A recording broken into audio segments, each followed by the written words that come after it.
जहाँ मुझे लगता था लोग तालियां मारेंगे वहाँ तालियां पड़ी और मुझे बहुत गुस्सा भी आया कि ये सब चीज़ें हमें इतिहास में कभी पढ़ाई नहीं गई। हमारे अंदर भी कुछ सावरकर जी हैं इंग्लैंड में पढ़े हुए हिंदुस्तानियों जी जी की एक पार्टी, उन्होंने एक ऑर्गेनाइजेशन बनाई जिसको इंडियन नेशनल कांग्रेस कहा। इस विशाल भारत भूमि को अपनी पितृभूमि, अपनी मातृभूमि, यहाँ की संस्कृति, त्योहार, खान पान, वेशभूषा को अपना माने वो हिंदू।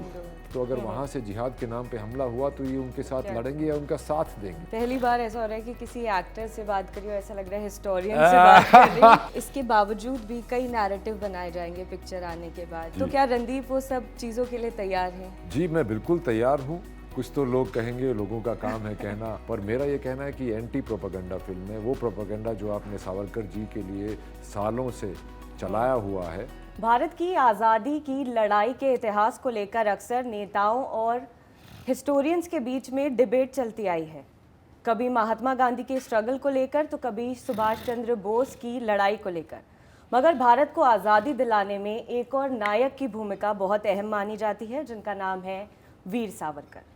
कई सालों से ये राजनीति का मुद्दा भी बने हुए हैं, चाहे अपने काला पानी की सज़ा को लेकर हो या उनके द्वारा लिखी गई हिंदुत्व पर किताब को लेकर हो। आखिर कौन थे वीर सावरकर और कैसे उन्होंने भगत सिंह और सुभाष चंद्र बोस को इंस्पायर किया था? आइए बात करते हैं सुपर टैलेंटेड रणदीप हुड्डा से, जिनकी आने वाली फिल्म वीर सावरकर रिलीज होने से पहले ही चर्चा का विषय है। Welcome to TV9 Bharatvarsh. बहुत बहुत शुक्रिया। हम अभी बस ट्रेलर देख कर आ रहे हैं और बहुत इम्पैक्टफुल ट्रेलर था और ऑडियंस के रिस्पॉन्स आपको कैसा लगा? जिस तरीके का बहुत अच्छा लगा। जहाँ मुझे लगता था लोग तालियां मारेंगे वहाँ तालियां पड़ी। तो मेरे को लगा कि मेरी जो जजमेंट है ट्रेलर को काटने की और टीम की, वो बिल्कुल निशाने पे लगी है। मैंने कोशिश यही की थी कि एक भूला हुआ इतिहास, एक धुंधला किया हुआ इतिहास यंग लोगों तक पहुँचे। तो आज हॉल में बहुत क्लियरली विजिबल था। यंग लोग थे और उनको वो टच किया और पूरा फिल्म मेकिंग का जो साउंड और हमने जिसे उसको शूट किया है वो काफ़ी यंग लोगों को भाएगा। और मेरी यही चेष्टा थी जब मैं इस पिक्चर को मैंने लिया कि अगर मैं इसको इतना मेहनत करके बनाऊं और इतने एक रिस्पॉन्सिबिलिटी थी कि इतने बड़े एक शख्सियत के ऊपर जिनको अक्सर बहुत ही गलत पैमाने पे तोला जाता है और जिनके बारे में बहुत बुरी बातें भी कही जाती हैं, उनका जो सच था और जो उस टाइम का सच था पूरे देश के लिए, वो आज की नई पीढ़ी और सभी भारतवासियों तक पहुँचे, ताकि वो जो इनको जो एक भुलाने की कोशिश की, इनको दबाने की जो कोशिश की, वो निकल के बाहर आए। रणदीप, आप इस फिल्म में एक्टिंग कर रहे हैं, आप डायरेक्टर हैं, आपने लिखा है, तो कितना मुश्किल होता है इतिहास के उन पन्नों पर ऐसी शख्सियत का कैरेक्टराइजेशन करना और फिर स्टोरी बोर्ड पर उनका एक लाइफ स्पैन लिखना? मतलब इट इज़ इनक्रेडिबल। बहुत कठिन रहा, पर क्योंकि इसमें मैं पहले एज एन एक्टर जुड़ा था जी, तो मैंने एज एन एक्टर काफ़ी रिसर्च की और मैं ख़ुद भी बहुत ही अचंभित हो गया और मुझे बहुत गुस्सा भी आया कि ये सब चीज़ें हमें इतिहास में कभी पढ़ाई नहीं गई, कभी स्कूल में नहीं पढ़ाई गई। ये पब्लिक डिस्कोर्स में इस चीज़ की बातें नहीं होती। एक कोई पॉइंट लेके उसकी बुरी बातें लोग करते हैं, तो मुझे बहुत बुरा लगा। और क्योंकि मैंने ये लिखी थी तो इसलिए मुझे पता था कि सावरकर जी हैं कौन, तो मुझे एक्टिंग करने में उसकी बहुत हेल्प आई। डायरेक्शन में भी मुझे बहुत हेल्प आई, बिकॉज मुझे पता था क्या कहानी मुझे बतानी है और किन पॉइंट्स को मुझे बहुत रिस्पॉन्सिबली उनके साथ डील करना है और बहुत जिम्मेवारी वाला काम था। और तुम एक बार जब मैंने ठान ली तो फिर ठान दी। हमारे अंदर भी कुछ सावरकर जी हैं। वो तो है, वो तो विजिबल है हमारे लिए भी। कितना चैलेंजिंग था और क्या लगता है कि अब तक का ये सबसे टफ रोल था आपके लिए? जी बिल्कुल, मेरे ख्याल से ये मेरा अब तक का सबसे टफ रोल था। और ये सिर्फ एज एन एक्टर ही नहीं था, पर क्योंकि सारी बाकी जिम्मेदारियां भी मेरी थीं। सावरकर जी ने मुझे सिर्फ एक अभिनेता से निर्माता, निर्देशक और लेखक बना दिया। मैं उनका बहुत आभारी हूँ। और जो मेरी जो कठिनाइयाँ रही हैं और जो मेरा बलिदान रहा है इस पिक्चर को बनाने में, वो सावरकर जी के देश को जो बलिदान उन्होंने दिया है उसके सामने बहुत छोटा है। तो मैं बिल्कुल ही जो भी कुछ तकलीफ़ें हुई, जो भी कुछ हार्ड वर्क करना पड़ा, वो कुछ भी नहीं है जो कि सावरकर जी की जीवन में उनके ऊपर बीता। आपने बहुत ज़्यादा पढ़ा है इसके पीछे, और जितना भी अभी हमने सुना प्रेस कॉन्फ्रेंस में, तो जिस वक्त महात्मा गांधी ने खिलाफत मूवमेंट चलाया था, जी। उस वक्त ही सावरकर जी ने अपनी किताब लिखी थी हिंदुत्व। हाँ।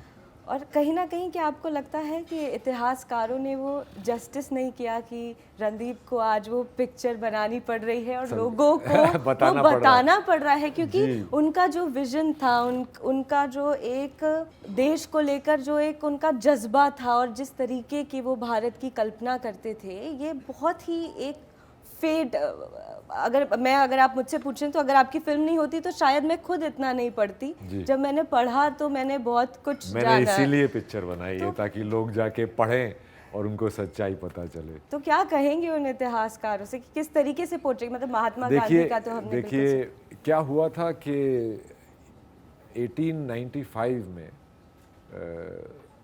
एक 1857 में जब जो बगावत हुई, जिसको हमने भी स्कूल में एज म्यूटनी पढ़ा था, जी। उनको उसकी उन्होंने परिभाषा बदली जी। और उसको बोला कि ये हमारा पहला सशस्त्र स्वतंत्रता संग्राम है, first war of Indian independence. तो वो जो एक किताब उन्होंने लिखी, उससे बहुत सारे क्रांतिकारी प्रेरित हुए। HSRA में, जो कि हिंदुस्तान सोशलिस्ट रिपब्लिकन एसोसिएशन थी, भगत सिंह, चंद्रशेखर आज़ाद उसके हेड थे। अगर आपने ये किताब नहीं पढ़ी थी तो आप उसको ज्वाइन नहीं कर सकते। इवन नेताजी सुभाष चंद्र बोस की जब आर्मी उन्होंने बनाई थी तो गन और कपड़ों के साथ एक किताब दी जाती थी जो कि सावरकर जी की थी। तो इस तरह से उन्होंने सबको, बहुत लोगों को इन्फ्लुएंस किया। एक सशस्त्र क्रांति के वो बहुत ही इन्फ्लुएंसर शख्सियत रहे। जब कांग्रेस पूरे देश को निहत्था कर दिया 1857 के बाद, तो 1870 के दशक में वासुदेव फाड़के जैसे कुछ क्रांतिकारियों ने बंदूक फिर से उठाई और अंग्रेज़ों को मारना शुरू किया। उसके काउंटर में उन्होंने एक ऑर्गेनाइजेशन बनाई जो कि एक लिएजॉन बॉडी थी बिटवीन जो अंग्रेज़ों और हिंदुस्तानियों, इंग्लैंड में पढ़े हुए हिंदुस्तानियों की एक पार्टी। उन्होंने एक ऑर्गेनाइजेशन बनाई जिसको इंडियन नेशनल कांग्रेस कहा, जो कि एक मीडिएटिंग पार्टी बन गई। फिर उसमें जब लोकमान्य तिलक आए तो उन्होंने फिर से उसको बहुत ही अग्रेसिव पार्टी बनाया। उनको फिर नॉन कोऑपरेशन मूवमेंट जो बाद में गांधी जी ने किया, वो पहले कर दिए थे, जिसमें सावरकर जी ने बहुत अच्छा काम किया, तो उनसे बहुत इम्प्रेस हो गए थे तिलक जी। तो ये करते करते जब और एक टू नेशन थ्योरी बन गई थी, जो मुस्लिम अलीगढ़ यूनिवर्सिटी के फाउंडर थे उन्होंने बनाई थी, जो कि था कि हिंदुस्तान दो देश हैं, मुसलमान राजा और हिंदू प्रजा। उनका ये मानना था कि जब अंग्रेज़ आए थे तो यहाँ पे मुग़ल सल्तनत थी, तो जाएं तो तब भी सल्तनत हो। उनको डेमोक्रेसी नहीं चाहिए थी, क्योंकि डेमोक्रेसी में मेजॉरिटी की जीत होती है। तो वो कांग्रेस ज्वाइन नहीं कर रहे थे। तो उनको कांग्रेस ज्वाइन कराने के लिए गांधी जी ने कैलिफेट एक आंदोलन चलाया था। राय बरेली के शौकत अली और मोहम्मद अली थे, राय बरेली के थे, और उन्होंने ये चलाया था आंदोलन, कैलिफेट आंदोलन, कि टर्की के जो कैलिफ थे, जिनको फर्स्ट वर्ल्ड वॉर के बाद उनकी पावर कम कर दी गई थी, उसके अपोजिट में कि उनकी पावर वापस लेके आओ। तो जब ये खिलाफत मूवमेंट चला तो ये गांधी जी को लगा कि ये बहुत अच्छा तरीका है देश को मुसलमानों को भी जोड़ने का, और यहाँ से फिर उनको अलग इलेक्टोरेट मिल गई, फिर उनको सीट ज़्यादा मिल गई उनकी परसेंटेज के हिसाब से। तो ये देखकर, और उस वक्त pan Islamic Afghanistan, Aamir of Afghanistan को टेलीग्राम गया था, कम इन्वेड कंट्री। तो उसके बाद वो सुन के, सावरकर जी रत्नागिरी जेल में थे, उन्होंने हिंदुत्व का एक आइडियोलॉजी बनाई कि सिंधु नदी से सिंधु सागर तक जो भी इस विशाल भारत भूमि को, अपनी पितृभूमि, अपने पूर्वजों की ज़मीन, अपनी मातृभूमि, अपने यहाँ की संस्कृति, त्यौहार, खान पान, वेशभूषा को अपना माने, वो हिंदू। और क्योंकि उस वक्त पैन इस्लामिक इन्वेजन का डर था नॉर्थ वेस्ट फ्रंटियर प्रोविंस की तरफ से, तो और वहाँ पे अंग्रेज़ी फ़ौज में मोहम्मदन लोग ज़्यादा थे, तो उनको ये लगने लगा कि अगर ये पैन इस्लामिक ये टर्की के लिए लोग यहाँ पे आंदोलन कर रहे हैं, तो अगर वहाँ से जिहाद के नाम पे हमला हुआ तो ये उनके साथ लड़ेंगे या उनका साथ देंगे। जी जी तो इसीलिए उन्होंने लास्ट में एक क्लॉज जोड़ा कि ये उनकी पुण्य भूमि भी होगी। जी तो उनका ये मानना था कि हिंदुत्व एक राजनीतिक, भूगोलिक, सांस्कृतिक इतिहास है, किसी धर्म का नहीं। जी। जो हिंद को अपना माने वो हिंदू है। पहली बार ऐसा हो रहा है कि किसी एक्टर से बात करी हो, ऐसा लग रहा है हिस्टोरियन से बात कर रही हूँ। क्या रिसर्च है, आई एम लोगों को सो इम्प्रेस्ड। पिक्चर इतनी डिटेलिंग, आई मीन इनक्रेडिबल। अब लोग तो पिक्चर रिलीज बहुत जिम्मेदारी से रिसर्च करके मैंने बनाई, ताकि कुछ ऐसा ना दिखा दूं जिससे जो गलत हो। और ऑब्वियसली उनकी 53 साल की कहानी के बारे में मैंने पिक्चर बनाई है। उसको 2 घंटे 50 मिनट में दिखाने के लिए उसको कैसे पिरोया जाए वो मैं ही जानता हूँ। पर क्या रणदीप, इसके बावजूद भी कई नैरेटिव बनाए जाएंगे पिक्चर आने के बाद, चाहे हिंसा को लेकर हो, इस्लाम को लेकर हो, या इलेक्शन को लेकर हो, तो क्या रणदीप वो सब चीज़ों के लिए तैयार हैं? जी मैं बिल्कुल तैयार हूँ। और मेरा एक ही इस पिक्चर को बनाने का मकसद है कि सावरकर जी हिंदुस्तान के, भारत के लोगों तक पहुँचे और उनकी जो सोच है, जो उनके ऊपर लालचना और पॉलिटिकल जो उनके ऊपर बहस होती है, उसकी सच्चाई जाने।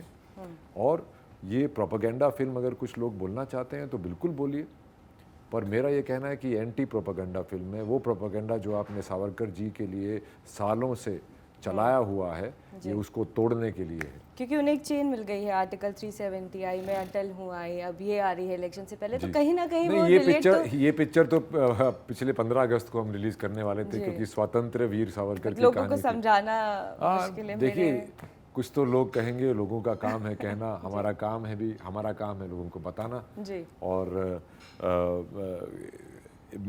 चाहे आप किसी भी पक्ष से, आपको एक पॉइंट ऑफ व्यू दूसरे का सुनना ही पड़ेगा, अदरवाइज आप इनटॉलरेंट हैं। जैसे कि लता मंगेशकर जी के भाई थे हृदय नाथ मंगेशकर जी, जो कि दूरदर्शन में काम करते थे। तो उन्होंने, लता जी ने, उनकी एक पोयम थी सागरा प्राण तड़मड़ला, वो उन्होंने गाई थी और वो उन्होंने ऑल इंडिया रेडियो में उन्होंने उसको लगाया था। तो उसको उनको बर्खास्त कर दिया कि सावरकर जी की बात नहीं कर सकते, उनकी पोयम भी नहीं डाल सकते। तो उनके साथ काफ़ी कुछ हुआ और उनके ऊपर जो लालचना लगी, कि जो उनके ऊपर एक्यूजेशन लगी कि गांधी जी के मर्डर में, तो उससे उनको बिल्कुल डिस्ट्रॉय कर दिया गया।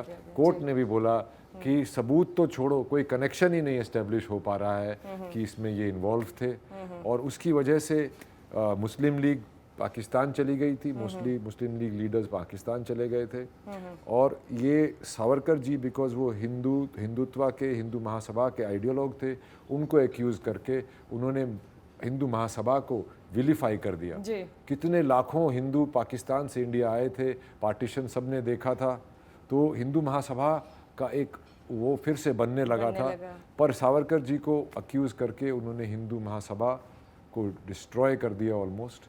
और 1952 में कांग्रेस अनअपोज्ड ऑलमोस्ट जीत गई और एक हिंदू यूनिटी और एक उसको उन्होंने विभाजित कर दिया, जो कि फिर जब भाजपा की सरकार आई तो वो फिर से उसका रिसर्जेंस हुआ। पर सावरकर जी आज की पॉलिटिक्स से और उससे बहुत बड़े हैं, वो स्वतंत्र वीर सावरकर हैं। इसमें अब छोटे से सवाल हैं कि रणदीप क्या मानते हैं कि वीर सावरकर पहले स्वतंत्रता सेनानी थे? जी नहीं, वो पहले स्वतंत्रता सेनानी नहीं थे जी, ना वो आखिरी थे। बहुत हजारों लाखों लोग लड़े हैं, पर हमें ये बताया गया है कि 2-3 लोगों ने ही हमें स्वतंत्रता दिला दी। रणदीप, आपके लिए पेट्रियोटिज्म की डेफिनेशन क्या है, अगर आप 2 शब्दों में? पेट्रियोटिज्म, आप दिल में आपके देश के प्रति, देश की अच्छाई के प्रति, देश के लोगों के प्रति, देश की गरिमा के प्रति अगर प्यार है तो आप। Thank you so much for talking to TV1 Bharat First. Thank you.